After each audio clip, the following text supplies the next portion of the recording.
Hi hello அஸ்லாம் வலைக்கம். நான் உங்கள் நிஷா கவரிங். நீங்கள் இப்போ பார்த்துட்டு இருக்கிறது அடிஷ்னல் ஹேர் பார்த்துட்ருக்கீங்க. இந்த அடிஷ்னல் ஹேர்லேயே வந்து கிளிப் வச்ச மாடல் வந்திருக்கு இல்லையா?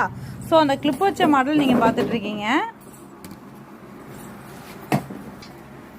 இப்போ இதுலேயே வந்து கிளிப்பு வந்து அட்டாச்சோட வந்துரும்ப்பா. இந்த கிளிப்பு அட்டாச்சோட வந்திருக்கிறது. இந்த பக்கத்தில் ஒரு ஸ்டிக்கர் இருக்குது இல்லையா? இந்த ஸ்டிக்கரை ஓப்பன் பண்ணி நமக்கு பிடிச்ச கிளிப்பை வந்து இதில் ஆட் பண்ணிக்கலாம். ஆல்ரெடி நான் ஒன்று ஆட் பண்ணி வச்சுருக்கேன்னு அதை நான் உங்களுக்கு காட்டுறேன் பாருங்கள். இது எப்படின்னாக்கா நம்ம ஃபுல்லாக சடை பின்ன பிறகு வைக்கிற அளவுக்குள்ள லென்த்து, ஓகேவா? இப்போ இது பார்த்தீங்கன்னாக்கா நம்ம வந்து மேலே வந்து அப்படியே ஃப்ரீ ஹேர் மாதிரி விட்டுட்டு அதை அப்படியே போடுவோம் இல்லையா? அந்த மாதிரி உள்ள லென்த்து. இது கொஞ்சம் லென்த்தாகவே இருக்கும். ஸோ கிளிப்பு வந்து இந்த மாதிரி கிளிப்பில் வந்துடும் உங்களுக்கு. நீங்கள் என்ன செஞ்சுக்கணுன்னாக்கா நம்ம வேறு கிளிப்பு போடணும், ஓகேவா? இப்போ இந்த கிளிப்பை வந்து நான் இதில் ஆட் பண்ணியிருக்கேன். அந்த கிளிப்பை ரிமூவ் பண்ணிவிட்டு ஆட் பண்ணியிருக்கேன். இது எப்படி நான் ரிமூவ் பண்ணினேன் அப்படிங்கிறத பாருங்கள். இது வரைக்கும் பாருங்கள். இந்த ஸ்டிக்கரை இப்படி ஓப்பன் பண்ணணும். இந்த ஸ்டிக்கரை இப்படி ஓப்பன் பண்ணிவிட்டு கிளிப்பை இப்படி ரிமூவ் பண்ணிடலாம், ஓகேவா?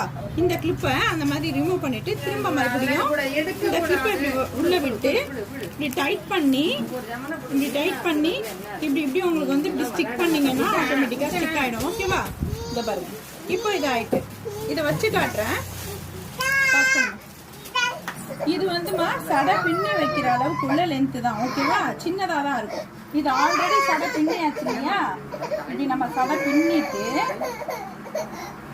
இப்படி நம்ம இப்படி பின்னிட்டு அதுக்கப்புறம் இதை வந்து இப்படி வச்சு இப்படி அட்டாச் பண்ணிடணும்.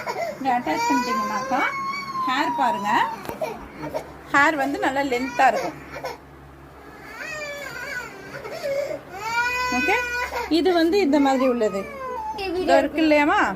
இப்போ இவங்களுக்கு இவ்வளோ ஹேர் இருக்குது. ஸோ இதில் நம்ம என்னன்னா இவங்க வந்து இப்போ முன்னாடி வந்து சடை பின்னி காமிச்சாச்சு.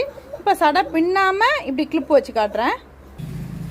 இது பாருங்க எப்படி கிளிப்பு நான் ஓப்பன் பண்ணுறேன்னு பாருங்க. ஓப்பன் பண்ணியாச்சு. ஸோ இப்போ வந்து இந்த கிளிப்பை வந்து நான் செட் பண்ண போகிறேன். இந்த பாருங்க, இந்த கம்பியில் வந்து அப்படியே ஆன் பண்ணிக்க வேண்டியதான். அப்படியே வச்சு இந்த கம்பியில் இழுத்து வச்சு இப்படி ஒரு ஸ்டிக் பண்ணிட்டீங்கன்னா அது ஒட்டிக்கும். இப்படி வச்சு ஸ்டிக் பண்ணி விட்டுருங்க. ஸ்டிக் பண்ணியாச்சு. இப்போ இந்த கிளிப்பு செட் ஆகும் போது இப்போ இவங்களுக்கு வந்து மேலேருந்தே நம்ம செட் பண்ண போகிறோம். ஹேர் வந்து அவங்களுக்கு என்ன லென்த் இருக்கோ அதிலிருந்து கொஞ்சம் இறக்கிக்கங்க. கொஞ்சம் இறக்கிட்டு அப்படியே அழகாக அந்த கிளிப்பு போட்டு விட்டுருங்க.